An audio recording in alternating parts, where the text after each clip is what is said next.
Put out the twink. Gotta put. I'm trying to direct people from Twitter to this shit. So I see I got. Let me see. Let me see. Gotta set shit up.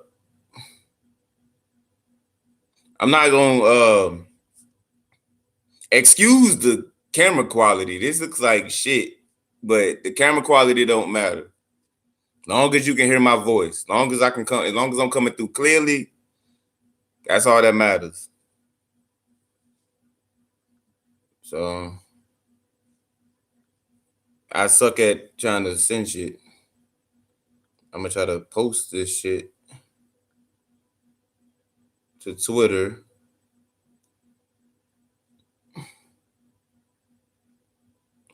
I don't know. I guess this is.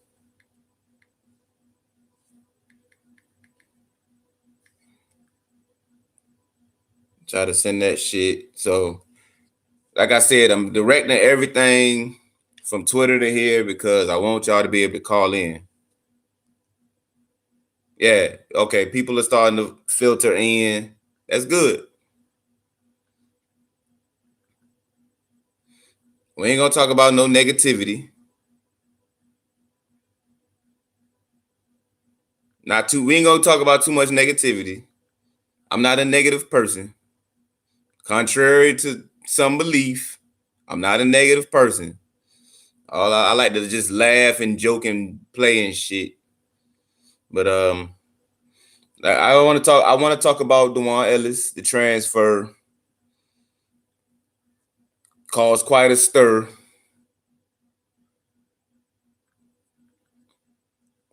I gotta make sure I tweet it right, and I'm gonna start. Once some more people come in, and I'll be negative real quick. I don't want to be negative, man. I really don't. I really do not.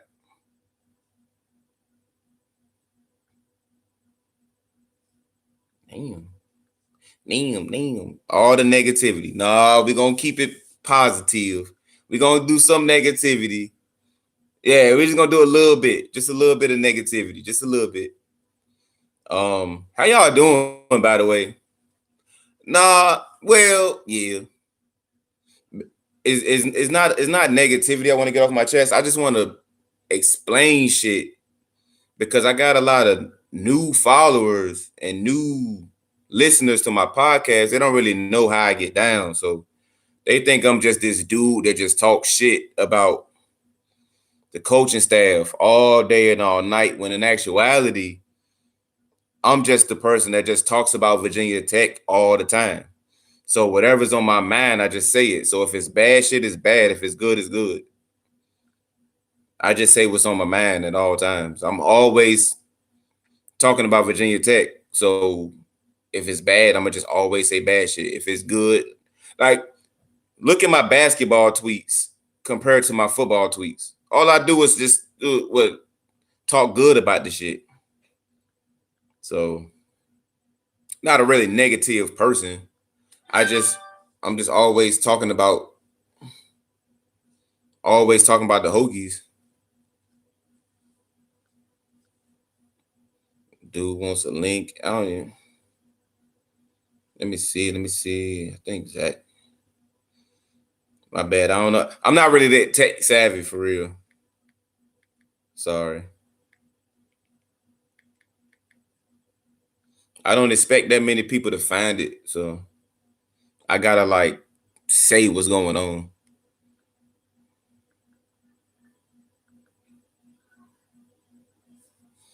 And hopefully that sends people there to the link. All right. Let me show my little flag and shit. You see the flag. Don't worry about what I look like. Okay. Oh, hold up. Just left fan day. I will say we have some damn studs. Yeah. Yes. Yes.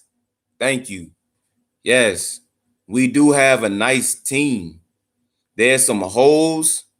There's some holes, but there's some nice we do got some nice players on offense and defense. There's some depth issues.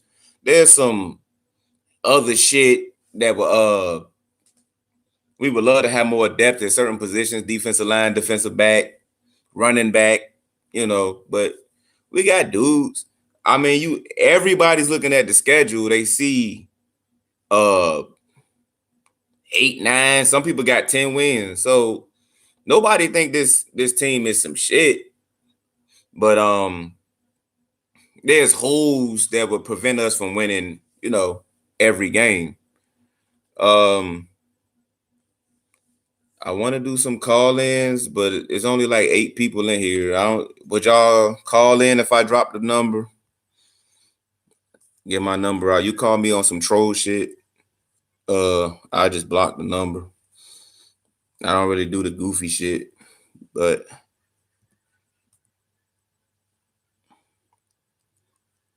yeah. No, the 19, you're right. The 19 class, we had definitely wideouts. I mean, losing Dewan Ellis at wideout it's not a huge loss because of how many wideouts we brought in that can contribute.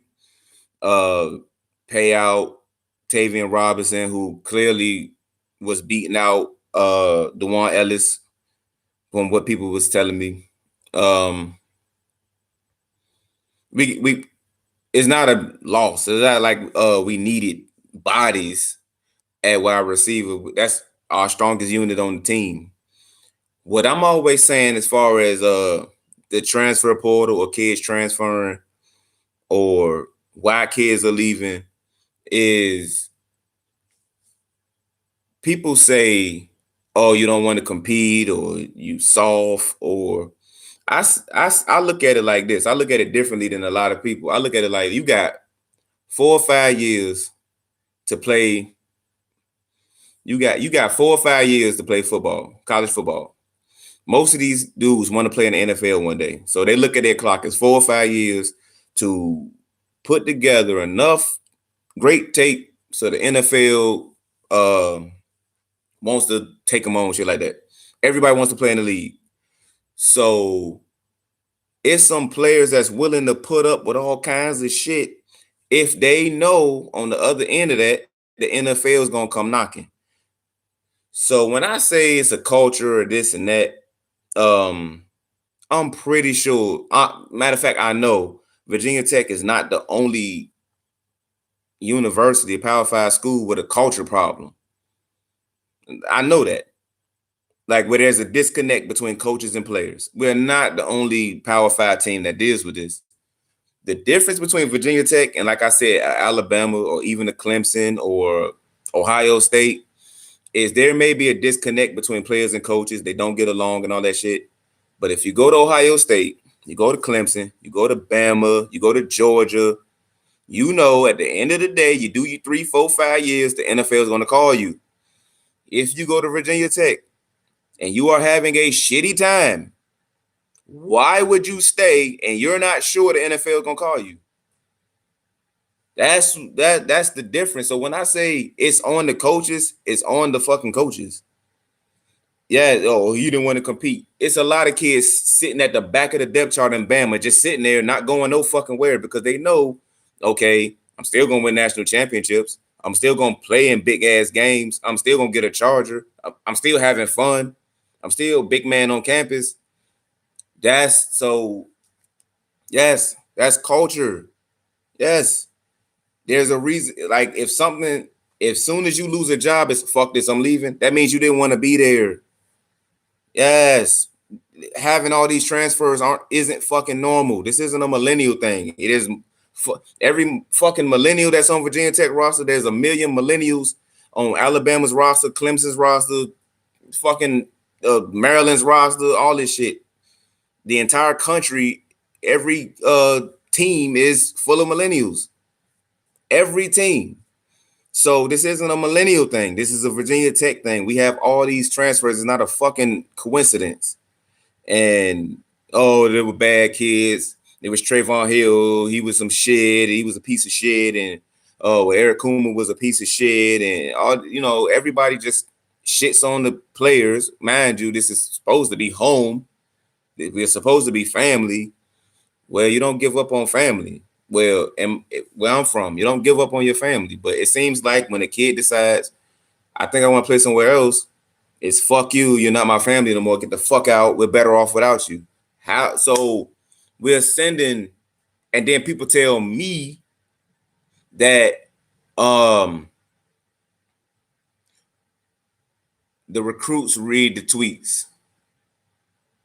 The recruits read your tweets. No recruits are gonna make a decision that's gonna change their life forever.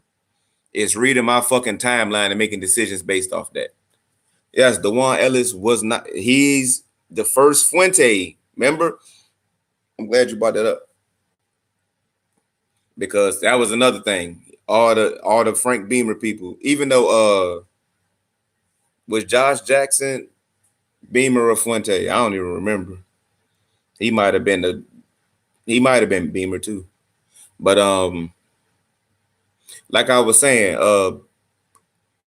okay, Josh Jackson was Fuente, Leffler. Okay, so that was the old regime, but still, that's what they were saying. It was all Frank Beamer people. The Frank Beamer people was some shit, and even though we was winning with Frank Beamer players, the Frank Beamer kids was some shit. All right, addition by subtraction. But then people will use these same people as a reason why we're losing. Like, oh, well, we lost all these people. Y'all told me that they couldn't play. They were backups. They were this, they were that. So people just talk out of both sides of their mouth. And a lot of people this year for sure will be telling about the unity in the culture. The unity seems stronger, but the proof will be what happens on the field. Also, can never fault a kid for wanting to play. Exactly. I can't never fault a kid with a 4 or 5 year window that wants to get on the field. That's not afraid to compete. Honestly, if you left, that means you already competed. Like, you might not have won. Basically, so it's not they're afraid to compete, it's they don't want to sit. Afraid to compete is Tate Martell left as soon as before. I think he left before Justin Fields got on campus. That's afraid to compete. But if you already competed and lost, okay, where can I go play? DeJuan Ellis could have been VT Lamar Jackson or VT Tyreek Hill. Super mad about the whole situation.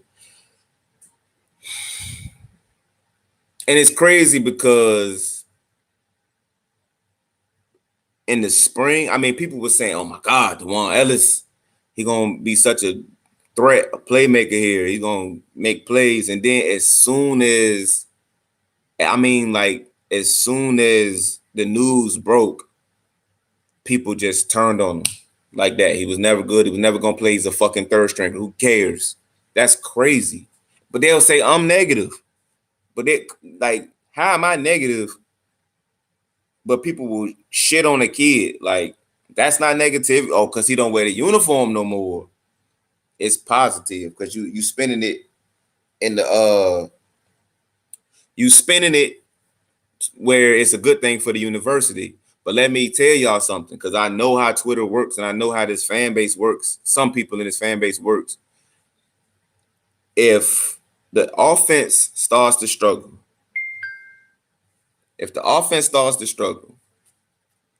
and we get mid-season, there's some injuries, they're going to use DeJuan Ellis as a reason why the offense is struggling. Like, well, we don't got DeJuan Ellis no more. Like, but the same people are telling me that we're better off without him because he wasn't going to play. And these are the same people that told me he was going to be great when we got him. That's why I said, like, that's why I'm always saying, oh, the lies. We'll be lying about today. Because, like, people just say shit. And then as soon as the kid is not wearing the uniform, he was never good. He was some shit. I don't turn on people like that. I mean, I do tend to be, like, my content and my Twitter page or my podcast or whatever the case may be, I might be pro player in a lot of these instances because a lot of these coaches be on some bullshit. And a lot of the fan base, more so the older fans, always side with management, always side with the motherfuckers that's getting paid, not the unpaid labor. They just look at them as cattle or some shit. Like, well, he was scared and he wasn't good enough. Get another sheep, get another steer, I guess. You know, but they'll just side with the motherfuckers making 3, 4, $5 million a year. Yes, yes, exactly. Now, me and Dewan Ellis had a short conversation yesterday. We had a short conversation, not on the phone, just Twitter DMs. And he was basically saying that the culture is shit. Now, he didn't like it. It wasn't for him. It was shit to him. He's only telling his truth. He can't speak for 80 other men. He just speaking for himself. So he pretty much said he didn't like it. Coaches didn't like him. He didn't like certain coaches. He and combine that with not playing, you probably will leave. You probably will get the fuck out. If you think you're being treated like shit, you're probably gonna leave, especially if you're not playing. So um that's pretty. I mean, I don't want to divulge pretty much the conversation because it was a private conversation, but he pretty much told me that out of a lot of the people that was talking about that situation, that I was the one making sense. Which, whatever. I mean, a lot of people. I mean, I am pretty much defending him, so maybe he would say that, but it wasn't just about no competition. And then as soon as the man's mama and daddy come out and say this, that, and the third happened, everybody wants to argue with the man's parents.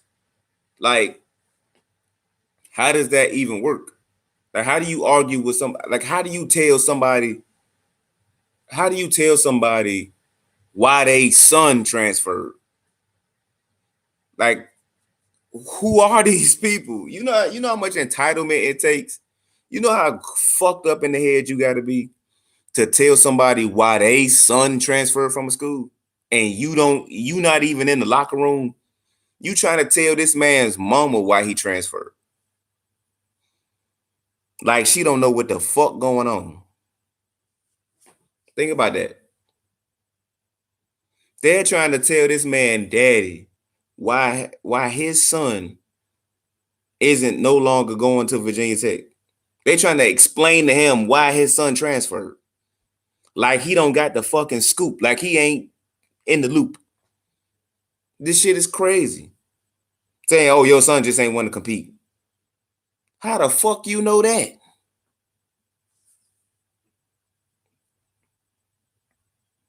That shit crazy. Like, how the fuck can you tell somebody why they son no longer wants to play at Virginia Tech? Like, oh, you don't know shit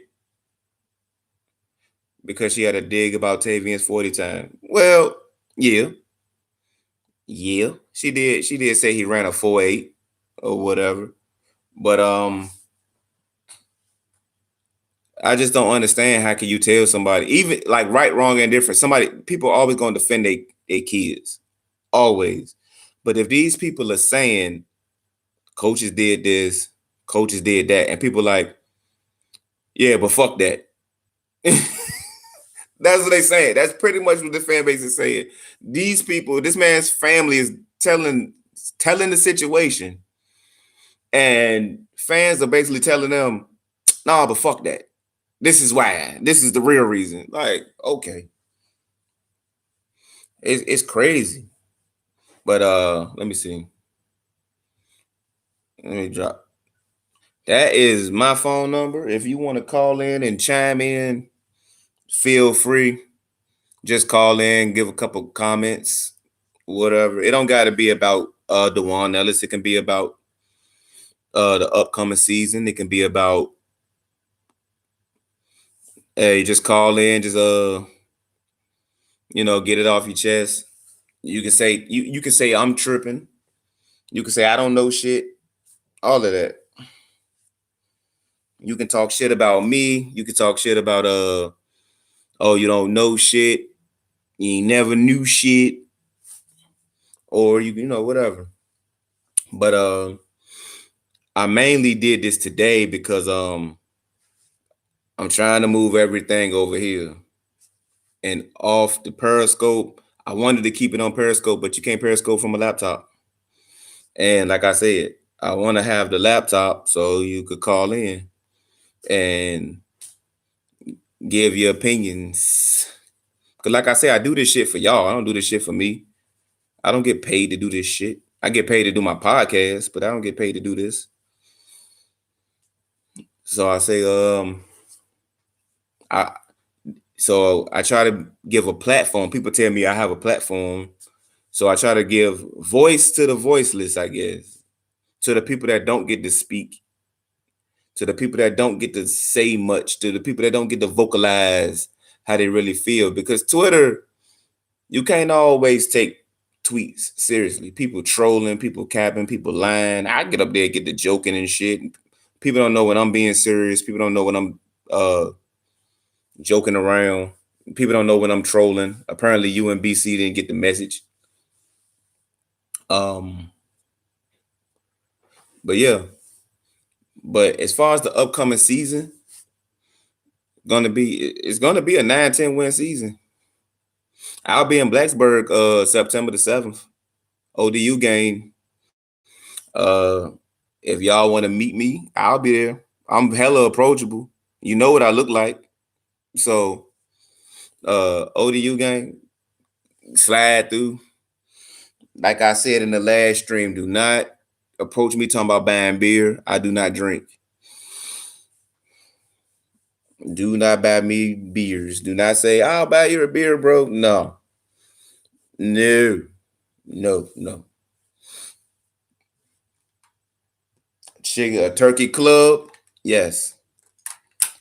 Beer, no. But yeah, the Dewan shit crazy. Like my mention's been. Is there a reason in particular that I don't drink? I just don't like it. I don't like drinking. Um, it's just never been my thing. I never been a drinker or a smoker. I can sit up here right now and put my hand on the Bible, and I got a Bible in this house somewhere that I don't read, that I need to read more often. But I have never done drugs in my life. Like never. I've never smoked a cigarette in my life. Ever. Hand to God, like I've never done no drugs. My drug of choice is pussy. That's been my drug of choice. Um, that's some shit I've definitely overdosed on. Vagina is my drug of choice, or was my drug of choice. Cause I'm chilling now. I'm chilling, man. I'm chilling. I ain't in all that chasing skirt shit no more. But in my time, in my days, I was out here chasing bitches. That was my bitches was my drug of choice. But now I'm chilling. So yeah, September 7th, I'll be at the ODU game. Uh Positive vibes only. Don't walk up on me with no stupid shit, please. Don't walk up on me with no goofy shit. Walk up. If you see me, you notice me, just walk up on me, you know, dap me up.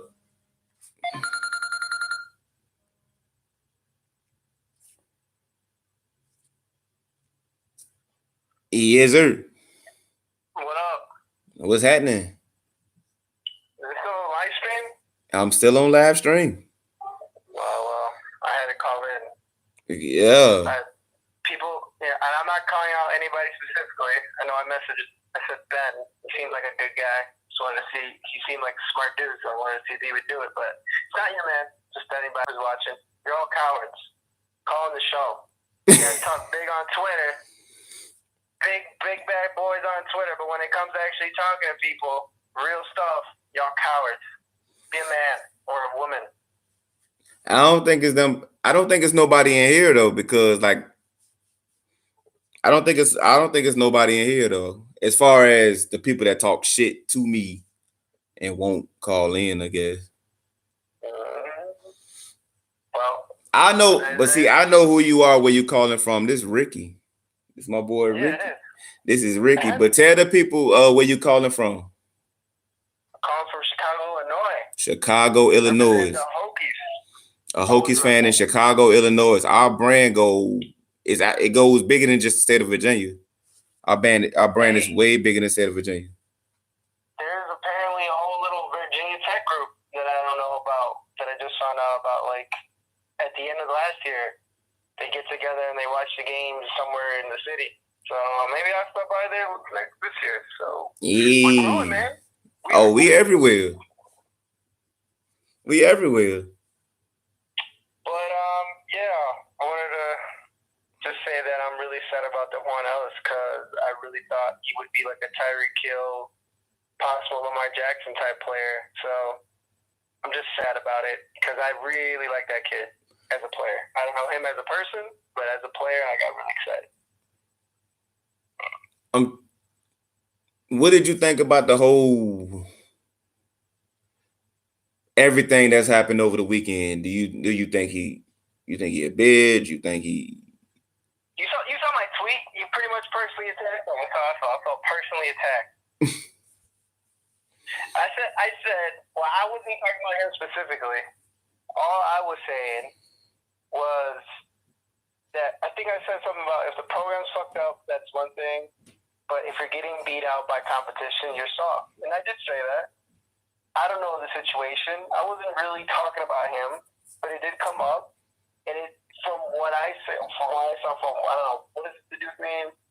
Tish Sis and Andy Bitter. They said, well, it's because of Tavion Robinson. And I mean, I didn't even take that as the actual real point, but I was like, well, if that's the case, then yeah, you're soft to get beat out. But at the same time, like I said, if the program's fucked up, then the program's fucked up. I'm pretty sure I liked a bunch of and retweeted a bunch of people that said, see, there's a real fucking problem with Fuente, and obviously there is. Like, this fucking team has lost this many players to a transfer portal. Like, it's so ridiculous. Yeah. Like, Cal's not having this fucking problem. I don't fucking hear anything about. I'm a Big Ten country. I don't hear shit about Michigan having this fucking problem. And Harbaugh's a psycho. Yeah. Indiana, fucking who has all these tackle problems besides us? Like, it's ridiculous. So yeah, that was my whole take on it. I know Florida had a lot of people in the portal, and Penn State had a lot of people in the portal. Yeah, Penn State, yeah. Because every time one of them go into the portal from them schools, is but I thought we had the portal problem. This shit ain't just exclusive to one school. Yeah. Them schools could be just as fucked up. The difference is those schools are winning. It is crazy. Yeah, that too. And people have been saying James Franklin is crazy and not a great guy. You know, you're just like kind of a con man a little bit. So it's like, so what does that say about Fuente then? So I don't know. This is all happening to guys that are apparently not great. You know, and Florida's always had transfer problems, so I don't even know about Florida. Florida's crazy. They have arrest problems, they have transfer problems since the beginning of time. So I can count Florida as a real thing. But I mean, what does it say about Fuente, man? I don't know. And when I talk about Fuente, and I'm gonna say this about Fuente because people think I just hate Fuente. No, I don't hate Fuente at all. He seems to be a great person. He don't seem to be a shitty person. He don't seem to rape, and he's a football coach. Football coaches do and say fucked up shit from time to time. They don't make him a bad person. I don't want Fuente to be my head coach for one reason and one reason only. I cannot picture him winning a national championship. So, and I try to tell fans this shit. If you can't realistically see your team winning the national championship, why in the fuck are you watching every Saturday? Good point. In 5 years, I'm gonna ask you this. It seems like nobody's calling. If you want to hang out, we can hang out. But in 5 years, so the year 2024, do you see Virginia Tech as national champions 5 years from now? If we take every Virginia recruit, we'll have a chance.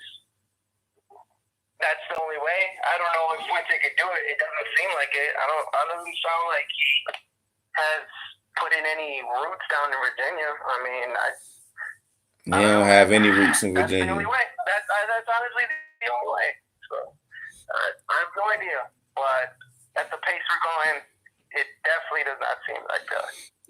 Okay, so in 5 years, you don't see Virginia Tech winning the national championship. In 5 years, do you see Virginia Tech in the playoffs?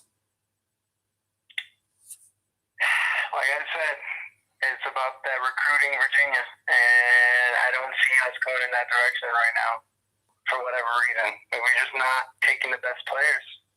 Oh, So, no. okay. That's not okay. So, is it a sin for me? And I'm asking, is it a sin if I can't realistically see a coach? Mind you, 5 years from now, Fuente had been on his job for 9 years. Is it a sin for me to look at a coach and say, damn, in 9 years, you couldn't give us the ultimate prize realistically? Or at least have a shot, right? At least have a shot at it. Yeah. No, that's what I 100% agree. You know my opinions on it. Yeah. There's 100 red flags, and I don't see him as that guy. There's just a million red flags, and here's another fucking one. It's just, I'm just beating a dead horse at this point. So. Okay, I see a comment. It says if we can get a DC that's young and in touch with the kids, I can see us in the playoffs with the skill position players we have on offense. I agree with the comment, but I don't know if I even see that happening. I think we're doing a lot of hires right now that's comfortable hires. We're not always getting the best man for the job. Not saying that Justin Hamilton ain't the best man for the job, but he hasn't even coached yet, so we don't even know. But right now, we're doing a lot of comfortable hires, or the fans know this person, let's get him. So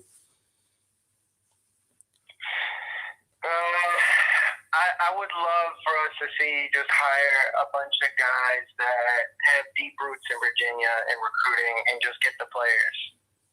Fuck the coaching at this point. I just want the great players, and then we'll deal with the coaching part later. Like, maybe we could weed out some coaches, but at this point, can we just hire guys that can recruit? Like, that's 50% of the job anyway. So. oh yeah, definitely. Southwest Virginia is that Evo 9. Can you call in? Cause you seem like you got some nice opinions. I'll hang up from. I'll hang up from. Okay. Thanks for calling. Thanks for calling, Rick. Peace. But Southwest Evo 9, taking care of the kids. Oh, you gotta take care of your kids, man. But okay, 2020. 2020, I think we have a shot at being in or around top 10 in the country, even though we should be around there every year. 2020, okay, Quincy Patterson would be a red shirt sophomore, red shirt junior. What else? Who else? I mean, what would we have at running back? Keyshawn King. I'm trying to think of it. Yeah, Keyshawn King, speed. We definitely have receivers. Payout, Robinson, probably another freshman stud, Taj Gary. Offensive line, Vance Vice. Vance Vice is the guard MC. I will never. Vance Vice is probably the best position. No, Vance Vice is the best position coach we have. I trust Vance Vice would have a good line in 2020. Would not disrespect Vance Vice. Defensive line.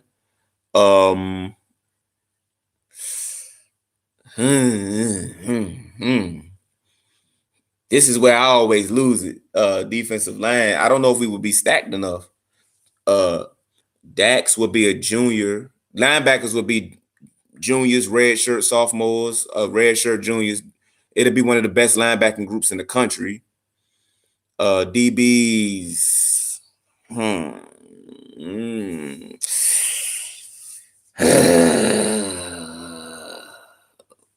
Barno, if he can move to DN. I think I was listening to 2 Minute Drift. I don't remember which podcast or who I was listening to, and it was just something they was talking about, and it was possibly Barno playing like a hybrid, uh, like that Daddy Nicholas role. Even though Daddy Nicholas was way smaller, you know how Daddy Nicholas would like be a linebacker. Sometimes he would stand up. Sometimes he would have his hand in the dirt.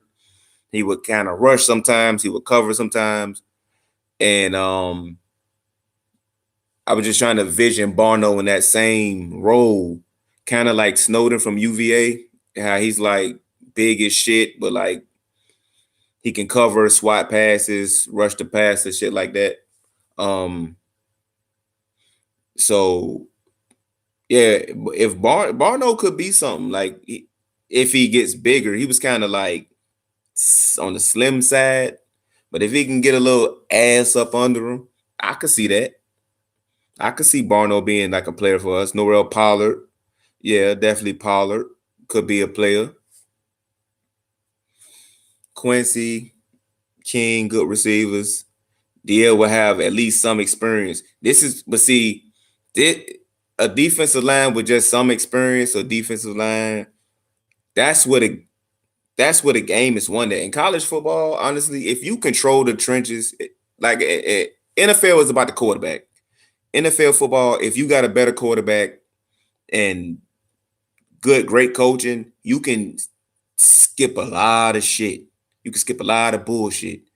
In college, if you got the best trenches, even you can have a weak quarterback. Bama been winning championships with stock boys at quarterback. They won a championship with Greg McElroy. They won a championship with the dude Jacob Coker, and of course they got Tua and Jay. They had Tua. Tua basically won them one. But basically, what I'm saying is you don't have to have a Trevor Lawrence to be great in college football. If you got a great D line and a great O line, the other shit you will control 8 of your games. 3 of them gonna be dog fights, and another one is your cupcake. You know, so you're gonna beat the shit out of them. But if you got a top offensive line, a top defensive line, you'll control 8 of your games. You're gonna beat the shit out of one of them, and you're gonna be in 2 or 3 dog fights with your rivals, or your neutral site game. If you got to go travel somewhere, it's gonna be a tough road game. Maybe your conference championship game, and I don't know if we're gonna be up that level in 2020 where we would be a top 10 team. I mean, unless it's like a '07 season where it's insane and everybody's losing every week and it's a different number 1 team and a different number 2 team every week, then yeah, maybe we could slick in, that bitch, be top 10, and then Boston College could come in the rain. Remember that shit? Boston College could just bring their motherfucking ass in Blacksburg in the rain. You want to see how old was I? 20 years old. You want to see a 20-year-old Don V cry? Cause that's the closest I ever came to crying watching. I was watching that game from the window of a bank. The bank had a TV that played all night, and the bank had a TV that played. It played. I guess the bank just played ESPN all day for motherfuckers that was in there, and I watched that game through the window of a bank, and Chris Ellis, 757 legend. He went to Bethel High School, Hampton, Virginia. Poverty, or watching it through the window of the bank. I wasn't gonna make it home in time. I was watching it somewhere and I left, and I didn't want to stop watching it, so I had to watch it through the bank window. But because the game was fucking close. If I would have left, I wouldn't have. If I would have went home, I wouldn't have saw what I saw. I should have fucking went home and missed it and just been surprised. But anyways, I watched it through me and my dude Cochise, who's from Southwest Virginia, big time Hokie fan. Big time Hokie fan. He probably could. I think he told me he could have went or some shit. He was a football player, but then he got hurt in high school. But me and my dude Cochise watching that shit, man. And Chris Ellis, motherfucking 757 legend, man. He slipped, man. He fucking slipped. We weren't supposed to talk about this shit, man. We were supposed to be talking about DeJuan Ellis. But Chris Ellis slipped, man. He fucking slipped. We won't gonna talk about this shit. We supposed to be talking about DeJuan Ellis, man. Somebody talk about something else. What game? We talking about Boston College 2007, the worst night of my life. I'm watching the game through a bank window. And Chris Ellis fucking slipped, man. We talking about Chris Ellis, man. Chris fucking Ellis, one of my best friends in the world. He tried to fight Chris Ellis in high school at Bethel. I didn't go to Bethel. I'm from Newport News. I'm not from Hampton. But one of my best friends on the planet, he tried to fight Chris Ellis in high school. That's a true story. He don't like Chris Ellis. He probably still don't like him. But yeah, man, Chris Ellis slipped 9-3 with Miami, Notre Dame, and a slip-up loss. Is what you think? That slip-up loss you talking about might be fucking UVA, man. That third, everybody's saying 9-3, but nobody want to put UVA as the slip-up. And I'll be the one to say it, man. UVA's no way we lose to UVA. I can't say no way. I can't say no way. I wish I could, but I can't say no way. Right now they got the juice. Last year was their year. Yeah, but then the motherfuckers came back. I thought, like Bryce Hall and some of these motherfuckers would have left. They had their chance. I could see at 9-2, a bit of a surprise trying to get into that New Year's Six bowl. We would have to get into the New Year's Six is not what's the word I'm looking for? Impossible this year. It's not impossible. We would have to go, like you said, 10-2. We would have to go 10-2. In those games, when we play Miami, Notre Dame, and I'm gonna throw UVA as a big game, strong team, whatever you want to say. We can't get our ass whooped by one of them teams. We can't get our ass whooped one time this season. Even when we lose, it got to be a good game. Came down to whatever. We go into the ACC championship game. Same deal. Cannot get your ass bust. You got to look good. We're not beating Clemson, but don't get your ass bust. And then we could sneak into the New Year's Six. Of course, it would take people losing. It would like I said, it'd be a season where motherfuckers got 2 and 3 losses, and we could still at large bid. Are we totally accepting that we will lose to Miami? I want to beat their ass. I want to fuck the shit out of Rihanna. It's not happening. We deserve a great season. Yeah. Yes. Yes, we do deserve it. We do deserve it. But deserve there's a show used to come on HBO.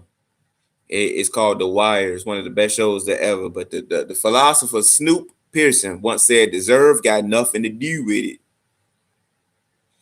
So, yeah, deserve got nothing to do with it. So that's just what it is. Matty Ice, man. Okay, we talking about 2007. We want to open up these old wounds about Matt Ryan. You know what kills me about that season is when we played them again in the championship game in Jacksonville, Florida. It was either Jacksonville or Tampa, Florida. I can't remember. It was like the first time it was like the beginning of the ACC championship. And we was either playing that shit in Tampa or Jacksonville. We busted their ass and nobody talks about that shit. We always talk about Chris Ellis slipping. And he did. And it hurt. But we got revenge. We got a revenge, man. They got the issue, man. Smack that shit. Smack that goofy ass shit. Right, I remember watching that shit from the comfort of my home I didn't watch that from no bank window and it was cold outside. I didn't do that. I didn't watch it from the bank window. And probably we would have won if I watched the first one at home from the comfort of my home in Newport News, Virginia. But they got their ass smacked. Motherfucking Sean Glennon. That's when we was doing the two quarterback shit. Motherfucker said two quarterbacks wouldn't work. It worked.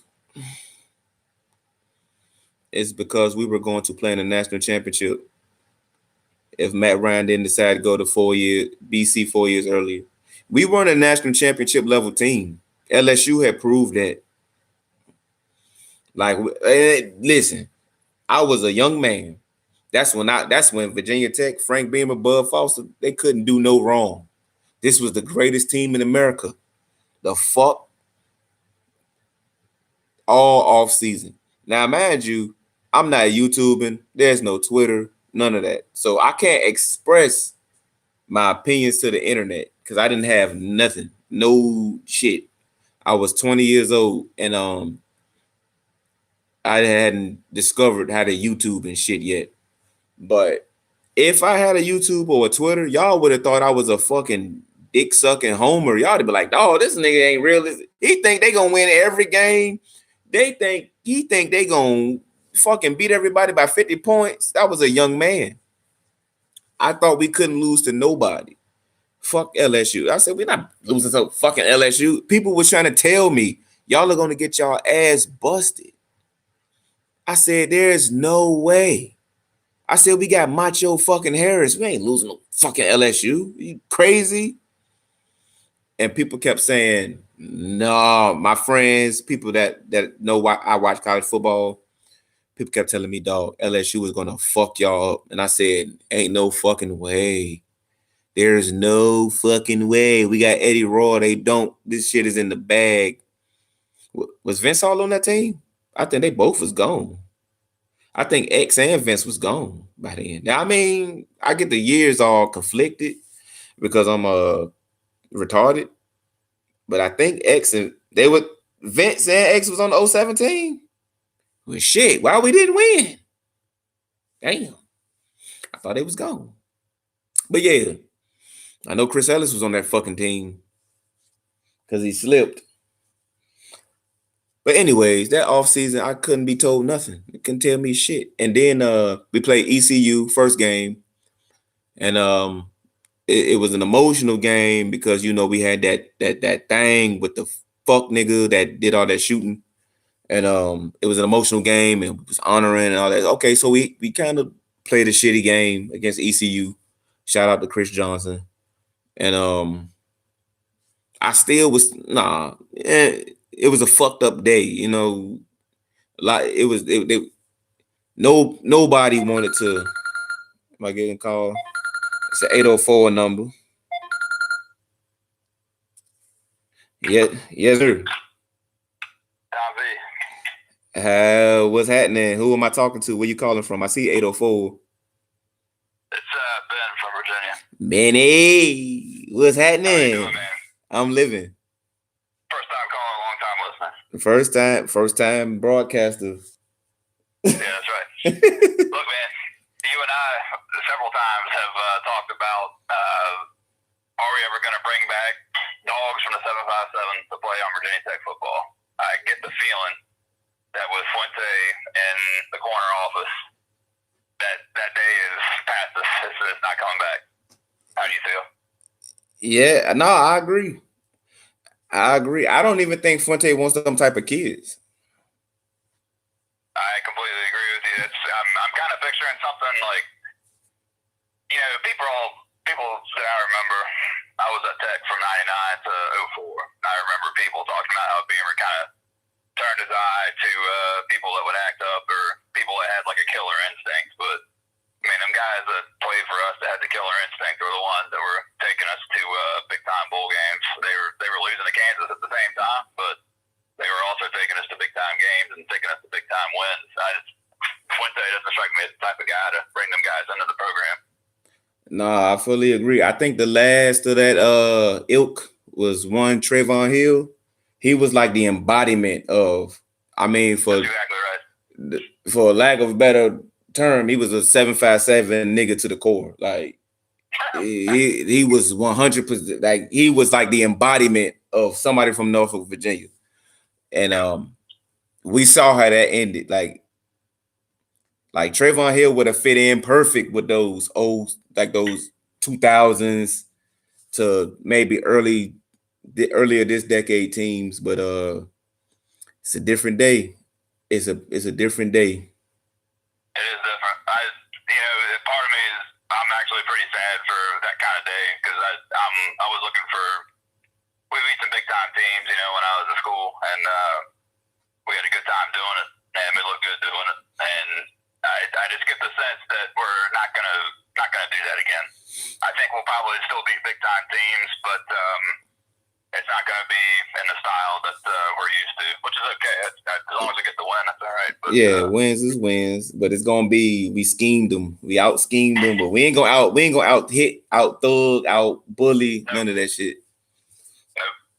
The other comment kind of related to that is I get this sense that Fuente is kind of on some Big 12 shit where he wants to go in and win a game like 56-48 or something like that, kind of like West Virginia's out there doing right now, and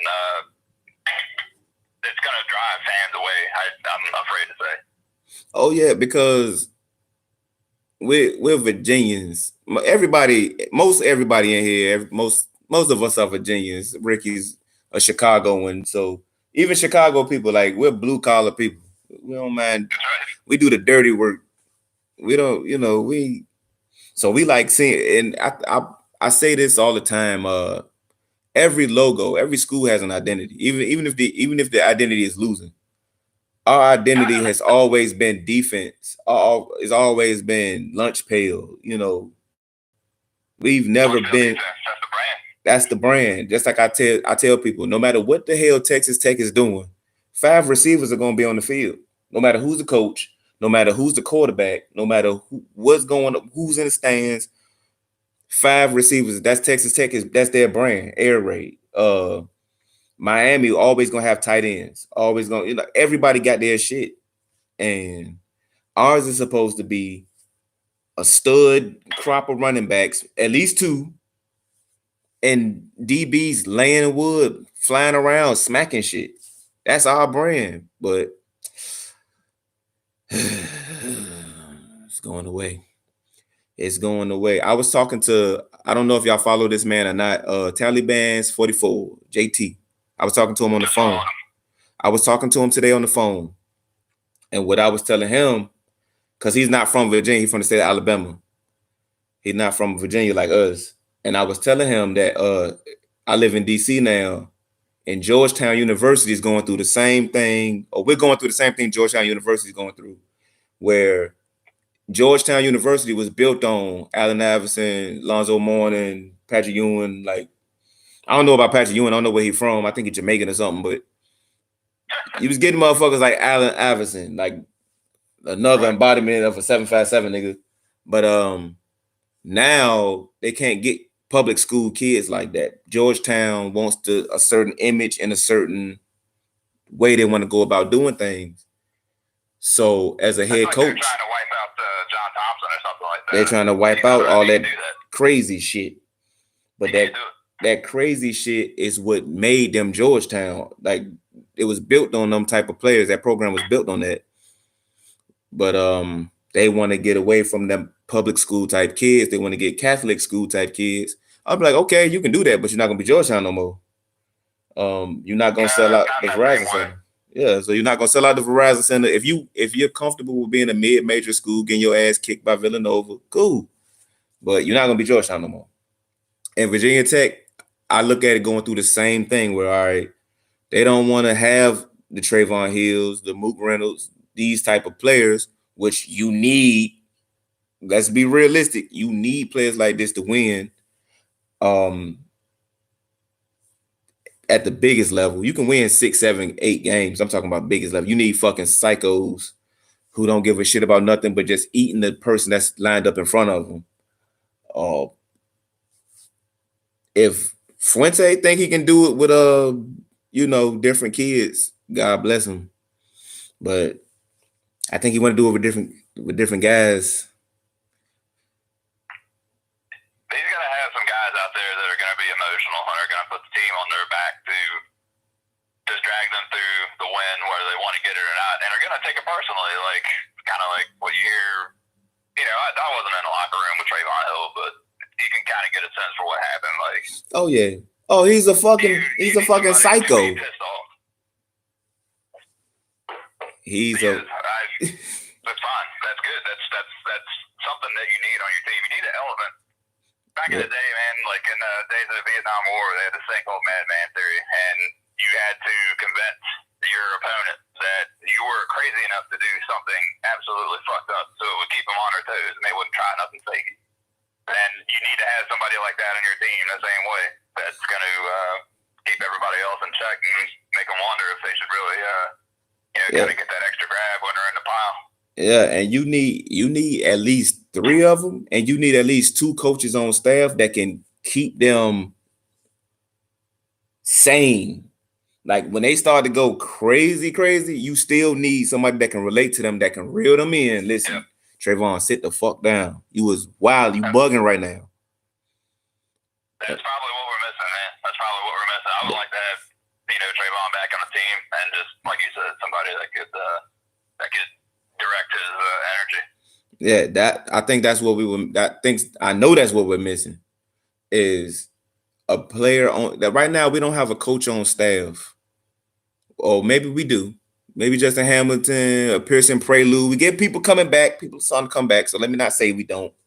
But it seemed like last season we was missing almost like a good cop to the bad cop.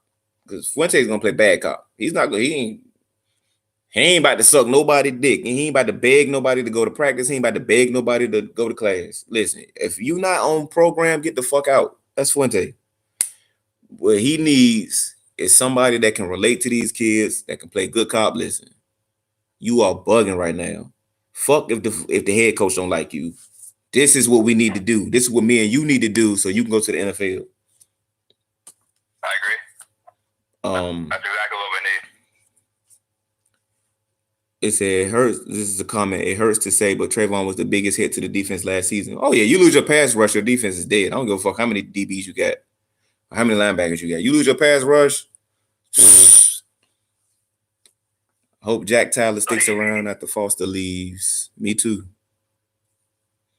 He obviously brought attitude to the team too, and a little bit of edge, like you talked about. That's nobody else has been able to replicate. Yeah, I don't want to say it's all choir boys on that side, but yeah, you just don't see the nastiness. I haven't seen it yet. Maybe that'll all change. We brought some new guys in, so the only player I see right now that's fucking crazy like that is Khalil Ladler. Like, I hope Khalil Ladler wins the whip. I know a lot of people been talking about Shamari Connor. I hope Khalil Ladler wins it because Khalil Ladler, when healthy, is psycho. He turned up. He like Mook Reynolds on Molly or something. That's what I need. No, I'm not. No, let me not. I'm not talking shit about nobody. I'm just saying psychotic. Reggie Floyd is a great player, but he's not psycho like Khalil Ladler. And Dax is a little fucked up too. Yeah. Okay. Dax is extremely fucked up. I don't know if he's the right kind of psycho that I'm talking about, but he is psycho. Yeah, I got one more comment, and then I got to hang up. I have seen a couple of comments that say something along the lines of us reaching back out to Dorian Gray, and that he is definitely in play, not like we had maybe thought.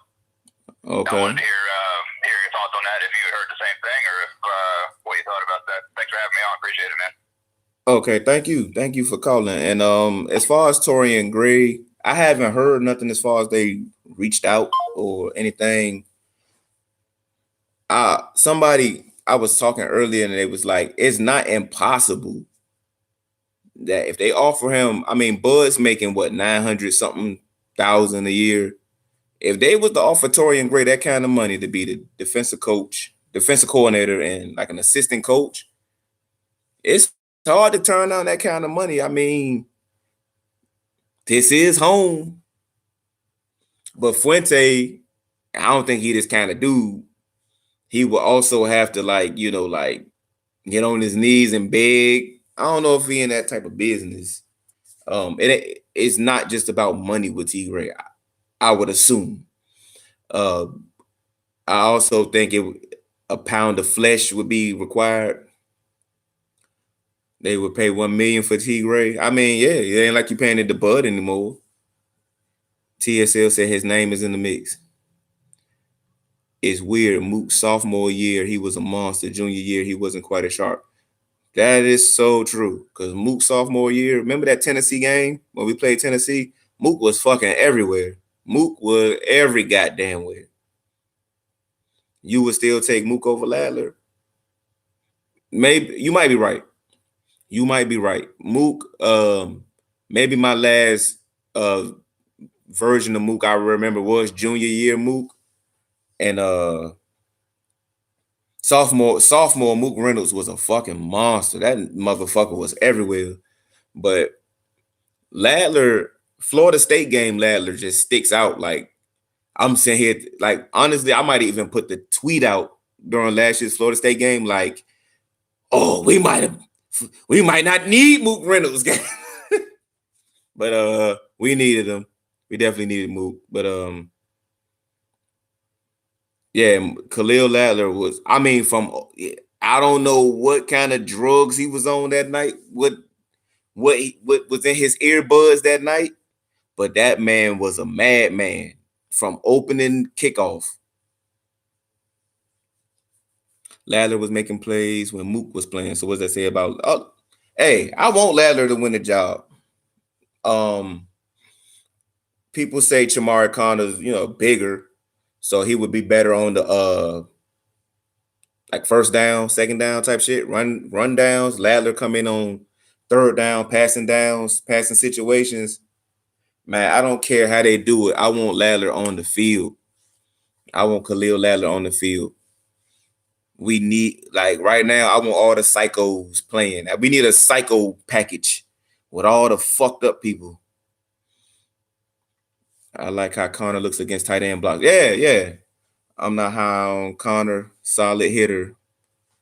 Yeah, it's something about Ladler. But he ain't afraid of shit. He's not afraid of shit. He's going in there. He's like like Caleb Farley. It ain't afraid, but he's like a victim when it comes to tackling. He's a like he tries his best, but he's a victim. But Ladler's like, fuck that. Like, I'm going in that bitch. I'm going in that bitch thugging. Like, y'all just gonna have to deal with it. We got some dudes that whip. Yeah, definitely. It's a shame. It's a shame that Devin Hunter didn't work out that way. That's the motherfucker we all wanted to be, like the whip superstar next Cody Grimm, but it wasn't to be. Farley is still learning the idea of playing defense, though. Yeah, I mean, yeah, he learning. That don't make him no less of a victim. He was out there getting ragdolled, man. When it comes to tackling, like you can have poor form and all that shit, but he was getting tossed around. You can know how to tackle and get tossed around. Trust me, I know. Like, I want to go tackle him and get my ass thrown to the other fucking side. So, who do you like to replace Watson? Well, as starter, for right now, Quillen, because Quillen is also a willing tackler. We have willing we have willing tacklers at DB. We don't got no pussy. Like when I say psycho, I mean like that extra edge. I've heard some people say Waller, but Quillen is not afraid to get his ass up in there either. They showed that video of Jay Webb running, so he was running full speed. But I don't know. Whatever Jeremy Webb can bring is a blessing. Whatever Jeremy Webb can bring is a blessing. It's a blessing that motherfucker even running. I'll be if I had the injuries that man have, I'd be in a fucking wheelchair, not walking no more. I would definitely be somewhere walking. Shout out to Jeremy Webb. I would be in a wheelchair. Like I'm never walking again. I got bad luck. But Quillen is. We need tacklers, man. tackling, fucking tackling. It was I really hope we use a lot of 2 tight end sets this year. Let's talk about that. So we got Rambo, King, James Mitchell, and there's been a lot of talk about 2 tight end sets. I cannot take credit for this point. Brendan Hill brought up this point. Follow him at Brendan Hill 31 or whatever the fuck his shit is. But you can't have a two tight end set if you can't run the ball. A 2 tight end set without a run game is useless. So that is with Tavian Feaster would have came into play, because a 2 tight end set with Feaster where he can run the ball or catch it out the backfield, shit like that. That would have been something nice. But the way we run the ball, which is a lot of side to side sweeps, we do draw plays. It's like a finesse run game. Even if we put Keyshawn King back there, you got a 2 tight end set. It's supposed to be a physical set. It's supposed to be a physical set. You like imposing your will. You have to be able to run out of it. If it's kind of like a side to side run game, you're kind of wasting it. So, like I said, that we've all been talking about 2 tight end sets, and Brendan Hill has said pretty much got to have a physical running game to make it work. Not saying that we can't put it out there. I'm just saying to make it like really pop, you kind of need a physical run game. Oh yeah, Mitchell can definitely can create mismatches all over the field. I mean, also King too. King, the way he can be in the backfield and shit like that. H back, kind of like that. He kind of like an upgraded Sam Rogers almost. So yeah, King can be moved around and be in certain mismatches, and especially with Mitchell. So yeah, I agree. But if we're talking 2 tight ends, you kind of mean them side by side, correct? Malik Bell looked good in the spring game. Man, we need almost like water and oxygen. We need a strong running game. I don't think that's going to happen this year. Unless, I mean, even if they put Quincy in the fucking game, our opponent's going to know what the fuck he about to do. It's going to be a looking fake sweep, running a bitch straight ahead. That's why every time Quincy came into the game last year, I rolled my eyes like, what the fuck are we doing? Because you know what they're gonna do. You might let them throw 1 or 2, but it's like, power left, power right, up the middle. So we need a run game. That's what you want to get me lying? Show the potential of a run game, and I'll laugh my ass off. I get on this motherfucker and say we winning a championship. If I know we got a run game, oh, I'm ready to lie. We have a lot of James White types, no Monte Balls. Yes, we don't have any criminals in the backfield. You are right. No criminals. I bet the offense will get their 1 TD. I don't know about the D. Might just get 1 TD back. Once we get that 21 points swing, we are in the ACC championship. We got to beat UVA and Miami.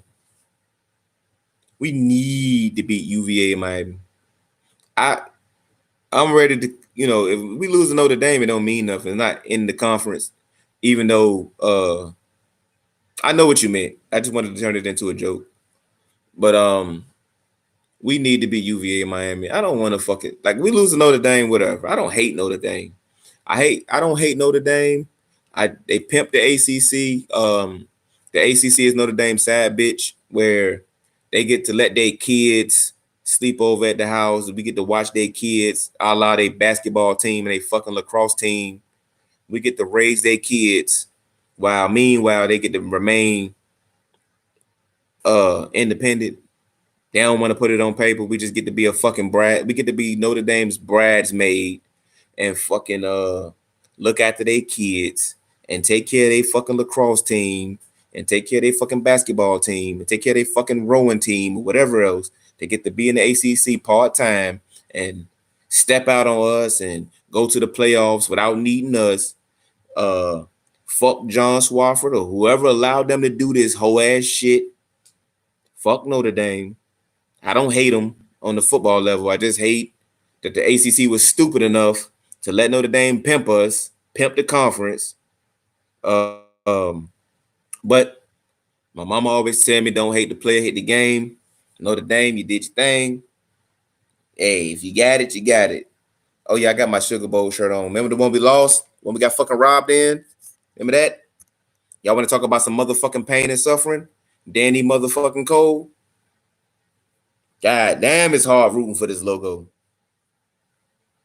I was like, fuck, man. You was there. I watched that one, not at a bank window. Not at a bank. I was at a friend's house. I saw a grown man fight back tears. It shouldn't have went to overtime. I never seen a game where I watched us dominate. I mean, like they weren't in our class. We were better than them. That was the one time in my life where I felt like the better team lost the game. We were better than them. They couldn't run the ball. We were just bad. We were better but we was better in the trenches. And we just found a way to fuck the game up. Yeah. It was so many different plays. It was the fake punt, the Danny Cole, the play before halftime where we got beat. You're talking about Eddie Whitley. It was another play where David Wilson ran like 195 yards backwards. That Danny Cole, everybody in the goddamn stadium knew it was a punt. The fucking announcers were saying, listen, the announcers were saying, look, man, if this motherfucker comes in, it's a fake punt. The announcers knew this shit. Everybody knew this shit. The announcer said this shit before the game started. If this motherfucker come in the game, it's gonna be a fake punt. So if the announcers did they fucking homework, what the fuck you think Michigan gonna do with a month to prepare for the game? It was the stupidest shit. It was dumb as hell. James Gale was having the game of his life. James Gale eating shit up. I'm like, happy as a motherfucker going crazy. Man, the game, we lost. We deserved to lose the game. It shouldn't even went to fucking overtime. Sometimes this football shit is cruel. God looked at the Virginia Tech Hokies and said, why in the fuck are y'all still playing football? Nah, man, y'all losing this shit. So that's why everybody do that. It was a catch, and I still say, dog, Shoelace couldn't do shit. We had a great fucking game. We had a great game plan, and then he started heaving up shit. And Shoelace is one of those dudes, and he's one of my favorite players ever to watch. But Shoelace got some. He got that Johnny Manziel. He had a Johnny Manziel quality to him, where he would just run around and he would just heave up a beach ball. It wouldn't even be a pass. He would throw a beach ball in the sky, and one of his people always came down with it. It was crazy, man. It was fucking insane. Some dudes just got that kind of like, I don't want to say it's luck because it takes skill to run around that long from dudes trying to kill you. But he would just heave up a fucking beach ball, and it was always just out of reach of a DB, or just a DB would just happen to play it wrong. Maybe it just how it floated in the air. DBs, Johnny Manziel had that same quality where it always got misplayed by a DB and it would just fall right in the fucking basket every time. And Shoelace did that dumbass shit, And from that moment, I looked over at my friend. I said, they gonna fuck it up. I said, they gonna fuck it up. And he was like, no. I said, listen, he was kind of a new fan. He was, I don't want to say he was a new fan, but he was kind of really becoming a fan. He didn't know how this shit worked. I had had my heart broken a million fucking times. So I seen this movie before. I seen the car crash before the car crashed. He hadn't seen, he kind of knew, but he didn't know. He didn't know. He was starting to learn this shit. What Bane say, I was born in it. You adopted the darkness. Motherfucker, I was born in it. I was trying to explain to him, saying, listen, they're gonna fuck it up. They're gonna fuck this up. That's why every play after halftime, I said, they stop. They're gonna do it. They gonna do it. And I'm gonna tell you how the Hokies are fucking veterans. They still pulled me in.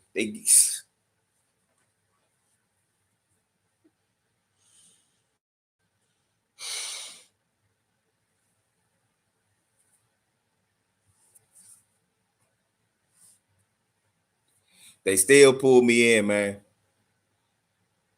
They pulled me in every time. We lost that game. Man, I was sick. I kept telling myself, I'm not gonna let them do it. I'm not gonna let them fucking do it. I'm not gonna let them do it. And guess what the fuck happened? I let them do it. We lost the goddamn game. Oh, I was hot. Ooh, I was hot. I was enraged. Oh, that was so dog. Why are we doing this? Why are we talking about the worst losses ever? Why are we doing this? Fire Fuente and hire Jason Brown. God damn. You want us to just dip into the JUCO ranks? God damn. That our logo still is worth something. Shit. Go for JB. God, JB can't coach for shit. He was at the USC game in DC. That was the worst in-person loss you ever experienced. Yeah, okay. We don't talk about another. We don't talk about that one. Talk about that one. I don't want to talk about that one. How did this become what's the most fucked up loss? Most fucked up Virginia Tech loss? Sat through the rain to watch the JMU game. That's another one. Virginia Tech versus West Virginia 2017. Now, I was at that one. That was a great old time. Yeah, let's talk about some fucking good wins. I was at West Virginia. I was at the West Virginia game in 2017. Man, I was in the West because it was a neutral site. It was a neutral site. And but I was in a little West Virginia section. Like, it was mostly West Virginia fans. Man. I'm talking about the grown men crying, dog. Grown men crying. They talk so much shit. And you know me, I'm talking shit back. I don't give a fuck. Man, it was bad. It was all bad. Somebody threw a beer bottle at me.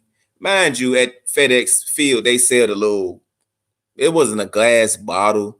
It was like the Bud Light. It's almost like aluminum or some shit. But fuck that. Don't throw shit at me over a football game. Like, I talk shit, but I keep it cool. Like, I ain't talking about nobody mama, daddy. I ain't talking about no, I'm just saying my team gonna beat your team.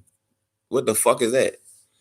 But yeah, Will Greer was balling. He missed some throws, or he could have put up fucking numbers. I ain't gonna lie to you. Will Greer could have fucking, if he would have hit like three more of those passes, woo, man. But that was fun. That was a lot of fun. that Trayvon Hill interception, all that, like those was good times, and it was a great time. It was a great time. It was a great fucking game. Trayvon's interception might have decided the game. Yeah, man, it was a great fucking game. I just remember all the West Virginia fans that was in my section talking all that shit. They was crying, dog, crying tears. I ain't talking about like how these motherfuckers was crying. I still want to find a dude that threw the bottle because, like I said, whoever threw the bottle was sitting behind me. It didn't hit me, but I would have been on some Meta World Peace shit had that bottle hit me on Christ in heaven. It would have went a totally different way if that bottle hit me on Christ up in heaven. I would have been fuck going up the aisle. I would have been climbing the stairs. If a nigga was up there laughing, I would have hit the wrong person, just like Ron Artest. I'm hitting out. Fuck who threw it. I'm hitting who laughing. I would have been about all that shit. That's ridiculous. Like, you don't throw shit, especially you don't throw shit at a man that's not looking at you. But yeah, that West Virginia game was fun. Yeah, dope ass shit. You saw Virginia Tech versus Boise on a poverty ass TV. Half static. Man, I watched that game at a sports bar. It's no longer open in Hampton, Virginia, but I remember being sick to my goddamn stomach after that game. Ugh. I remember being sick. I was so pissed off after that Boise State game that after the JMU game, that was the next week or 5 days after that game, I wasn't even like mad because I was still numb from the I was still numb from 5 days ago. So I know they was numb. I know the team was fuck this game. And that's when that 2010 is one of the best Virginia Tech teams offensively, but defensively they couldn't stop the run for shit that season. That's when we had I don't like to call people out by name, but he ain't played at Virginia Tech in a long time. Remember Jerron Govea Winslow? Bruh. I hope he not here. I don't got that many people in the chat. I hope none of y'all is his family members. That man was booty. I had to say it. I don't want to talk shit about no Hokies, man, but Govea Winslow was no good, man. He wasn't no good, man. God bless him. He a Hokie. He tried his best. It wasn't like he was some 5-star prospect or bust. You know what I'm saying? He played at his talent level.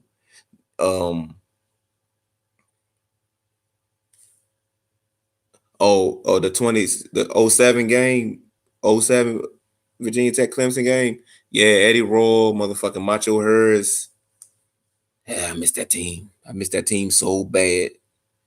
I miss that fucking team. How do you feel about the white face mask we rock so much? Like, I love white face masks. I'm a big fan. I'm a big fan of white face masks or maroon face or the maroon helmets. I like maroon helmets. Best game I ever saw us play was 2007 versus Clemson. I don't disagree, but me personally, I'm gonna say when we played Florida State in the championship game, we was in Jerome, and we talking about the 2010 season. It's funny I talk about that, but everybody was locked the fuck in. I think a lot of people picked us to lose, and Tyrod Taylor and Danny Cole won't put that dumb shit. Danny Cole, fucking legend. That's one of the best games I saw us play. Another game when we beat Tennessee. I think I say this all the time. Brian Steinspring called the game of his life. That was a great fucking performance by Brian Steinspring. I talk a lot of shit about Brian Steinspring. I've slandered that man's name a lot over the years, but when we beat Tennessee in that Chick-fil-A Bowl, Brian Steinspring was in his duffel. Salute. Salute to Brian Stein Spring. What else? What other great performances Virginia Tech had? We beat LSU. When we beat LSU, that was a great fucking performance. Nick Saban can eat a dick. Um, that Nebraska game, the one where we won at home, I like. We can do unpopular opinions. When we beat Nebraska in '08, I thought that was more impressive. The '09 game where Ndamukong Suh just fucked us up. I ain't like that game at all. It just had a great ending. We couldn't do shit offensively. We couldn't do shit offensively. And Ndamukong Suh fucked us up. But we won the game in the end, and it was dramatic. But in 2008, I remember watching that game. That was a great game. I remember watching that game and feeling very happy with the results. So I mean, we went in fucking Lincoln, Nebraska, and beat the Cornhuskers. Man, this ain't like today's Nebraska where they some shit. Like that Nebraska team had some players on it. It had Niles Paul. It had Dominican Sue. Like it had people. NC State, Tyrod versus Russell Wilson. That game, we was getting our ass kicked. And Tyrod brought us back. I know what game you're talking about. I know exactly what game that was. Like that was 2010. Seems like the 2010 season is very popular amongst us Hokies. 2010 fucking season. The season that gave me fucking high blood pressure. Another game from the 2010 season. Remember when we played Wake Forest and that one dude ran for like 200 million yards on us? Remember that shit? That was I mean, we won the game, but remember that shit? His name was Josh Harris or some shit. This dude had ran for like 250 yards on us. I said, what in the fuck is this? The Orange Bowl win over Cincinnati, over Tony Pike. Yeah, that was. I ain't gonna lie to you. The ODU game, it was fucking lit. But no, Tony Pike and who else was on that team? Marty Gilliard. I honestly went into that game not knowing. Like when we played that Orange Bowl game, that's when like the reality was setting in that we can lose. I was no longer lying to myself. That win against Cincinnati, I was still like, I ain't quite know. And then when Cam and Macho forced that interception, I was like, okay, all right. These motherfuckers. That's when Darren Evans had the juice. We could just ride Darren Evans. We can't do that type of shit no more though. Handling UVA 38-0. Oh yeah. Oh yeah. That was a good one too. That UVA game. Yeah, man. Like I said, man, this stream ain't all about negativity. It ain't all bad. It ain't just about DeJuan Ellis and motherfuckers being soft. The 2016 ACC title, man. That's another painful one. We talking about the good ones. We ain't talking about the painful shit. We talking about the good shit. That 2016 game honestly was a blur for me. I don't remember a lot. I know it came down to I know it's like a couple plays that stick out. I know it was a play where Brent Venables, he sent nobody at Gerard Evans. He didn't send a single soul at Gerard Evans. And I said, okay, Gerard Evans ain't the best passer in the world, but any D1 quarterback, if you don't send nobody, he gonna eventually hit somebody. That was kind of crazy. That kind of gave us back life too. Like Brent Venables was on some hot boy shit because he was on some, man, this motherfucker so sorry. Watch I drop 11 in coverage and watch he don't do shit. He played himself. He low key could have fucked up the season. That was some wild shit he did. Was that the game where we ran the fake punt to Terrell Edmonds? Was that the championship game or was that the 2017 17 game. It's hard to even remember. This shit is like a blur to me now, honestly.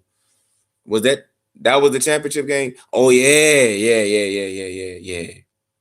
Cause Terrell did like he came across and shit. Yeah. Man, you know what's like I said, like a lot of this shit is like a blur. Um, that's how I know I'm getting older and shit. Cause like I can't even remember games like that. I can remember like moments. Um, it all runs together. Yeah, it all runs together. It yeah, man. That's why I said, man, we ain't got that much time left, man. Life is short, dog. I want to see him win a championship. So if I get a little too passionate or a little bit too aggressive, when I'm expressing myself, it's because life is short. You got to realize, our generation of Hokies are probably gonna live our entire lives and never see him win. And when you put it in that perspective, it kind of makes you sad almost. Like we had one chance. We had one chance and we didn't win it. And at the time, I was 13 years old. I was 12, 13. As a 12, 13-year-old thing, well, fuck, we're going to go to the next 20 national championship games. We're going to win one of these shits. So here I am 20 years later as a 32-year-old. And now it's like, this shit might not happen. So if I get a little crazy about this shit or, get a little passionate about this shit, it's because all of our goal, we all want the same thing. We all Hokies. It's, Epps is a Clemson fan. But we all want the same thing. We all want to see him win the biggest prize. You see him, yeah, we're a basketball school now. I see us winning basketball. But we all want the same thing. We want to see him win a national championship. We might argue about the methods to getting one. We might argue, well, the Gamecocks got Tavian Feaster and we don't. So Tavian Feaster looked at South Carolina and he looked at Virginia Tech and said, I'll go over there. So the Gamecocks looking at us like at least we ain't them. Because at least Feaster went there. So, but we all want the same thing. We all want to be we all want to call ourselves champions one day. I don't think it's gonna happen with Fuente. So I don't want him to be the coach. That's just me though. That's my opinion. Maybe another coach could take us to the promised land. Fuente could take us to the New Year's Six. I don't think Fuente is completely incapable or dickhead. Can't do shit. I just don't think he could get us over the hump. I do think with his style and with more time, it's year fucking 4, but with more time, Fuente could take us to the New Year's Six. If y'all don't win the Coastal, he's got to go. The thing about our schedule is so easy that we might win it and we could still be a bad team. That's why he's not gonna get fired. He would have to abuse a kid or something to get fired. Like he would have to do something bad to get fired. There's nothing football related that can get him fired this year. You want to see a New Year's Six or ACC title in the next 5 seasons? That's realistic. That could happen. A New Year's Six or ACC title in the next 5 years? That could happen. What were we talking about earlier? 2020? Maybe 2020. 2019? Looking like a 9-win season. Looking like a 9-win season. You can see it this year?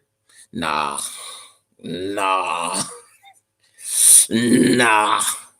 ACC title this year? Nah. I'm trying to picture, bro. Picture fucking, mind you, we trying to find a pass rush. but you got Caleb Farley trying to cover Justin Ross and T. Higgins. Oh, fucking no, no, no, no, no, fuck no, no, yeah, no. Mm-mm. The fuck? Nah. I don't want no parts of that shit. Let Miami go down there and get their ass kicked. We shutting out Clemson in the ACC championship game. Shit. That's a yeah, fuck it. Yeah, they don't want none of that.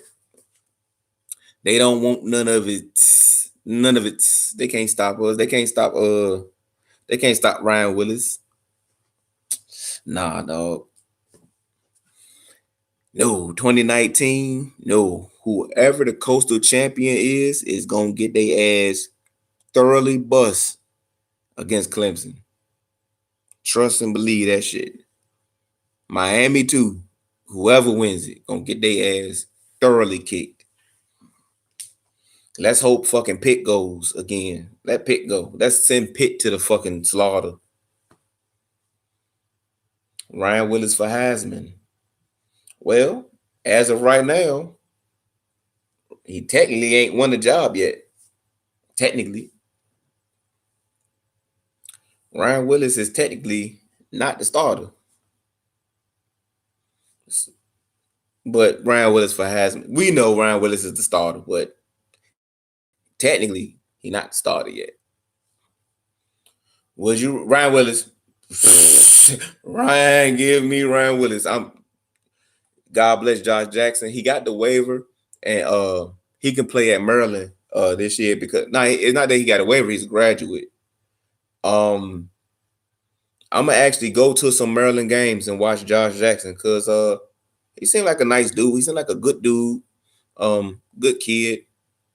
Wasn't as fast as the play calling would, because like they called a lot of runs for him. He's not that mobile. Like he's mobile, but he's not that mobile. And he was average. He was an average quarterback.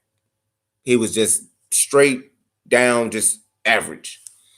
And maybe we had higher expectations because with Virginia Tech, we won't.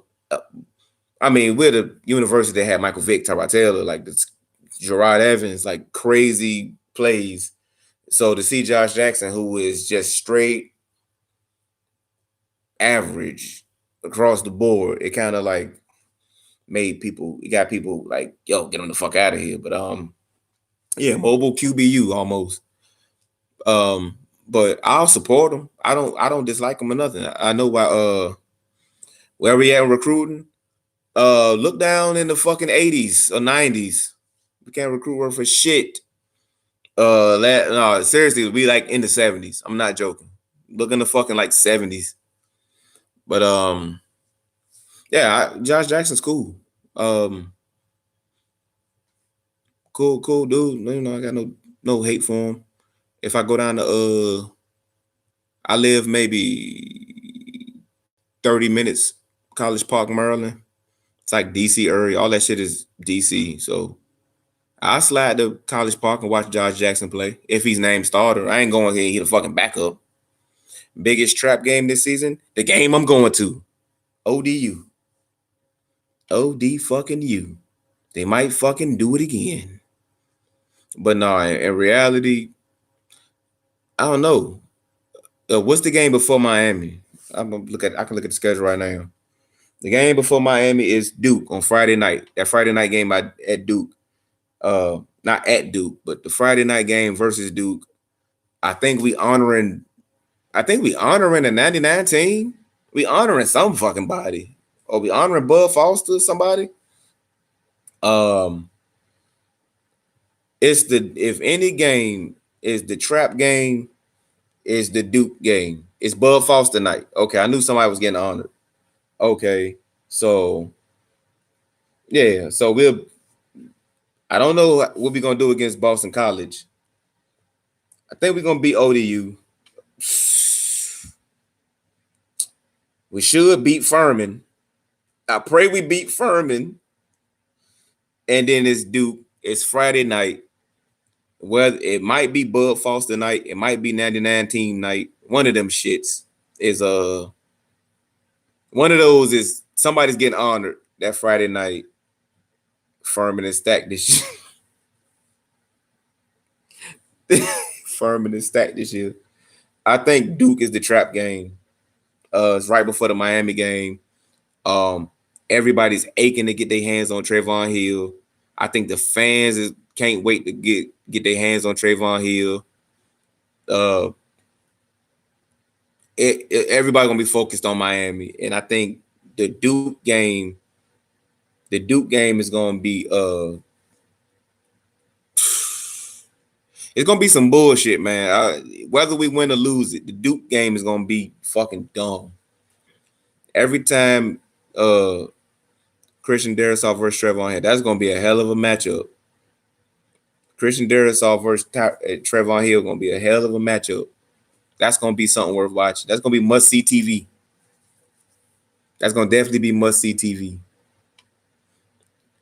Syracuse schedule y'all for homecoming.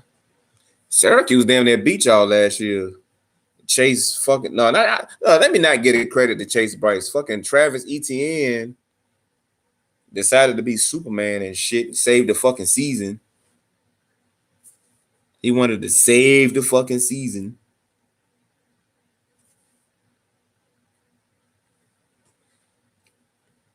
No, but in all seriousness, like Travis Etienne, like if I had a favorite player in the conference that wasn't a Hokie, it's probably Travis Etienne. That dude is a motherfucking.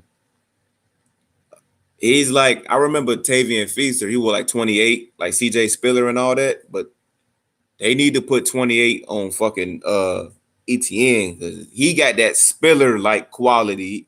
Like CJ Spiller was like my favorite non-Hokie when he played at Clemson. And Travis Etienne got that same game breaking, can put the team on his back and just, I mean, he don't got to because he got motherfuckers around him. Perkins is better than Lawrence. People were saying that crazy shit. And Perkins can play. I don't want to disrespect Perkins. Perkins can play. But if we had to do the best players in the ACC, it's Trevor Lawrence, it's Travis. It's like 17 fucking Clemson people before we even get to fucking Bryce Perkins. But oh man, Perkins. I did see some shit about. I think a UVA fan was trying to say Perkins got it harder. He got less to work with, so that makes him better than Trevor Lawrence. Like UVA fans say the wildest shit. UVA fans say some crazy shit. Lawrence is already an NFL QB. Yes, Lawrence is already an NFL quarterback. He was an NFL quarterback in high school. Trevor Lawrence arm as a high school kid is better than like some NFL starters. I wish VT would have had Dino Babers. I can't. I can't. What they like to call that revisionist history. And all that. I don't know. But it's Sunday night. This stream has been going for an hour and 45 minutes. I think I'm gonna end it here. I want to thank everybody that called in. I want to thank everybody that came out. This is gonna be the place where I do the streams post game. So so when we lose games and everybody needs a place to rant and vent, just call me. And yeah, I'll do that for y'all. I'm not gonna apologize for the camera quality because who gives a shit? Y'all know what the fuck I look like. Follow me on Twitter, DonV757 _ Follow me on Instagram, DonV757 _ Find me on Xbox Live, DonV757. Let's play Madden. Bust my ass, not a problem. God bless. I love all y'all. Peace.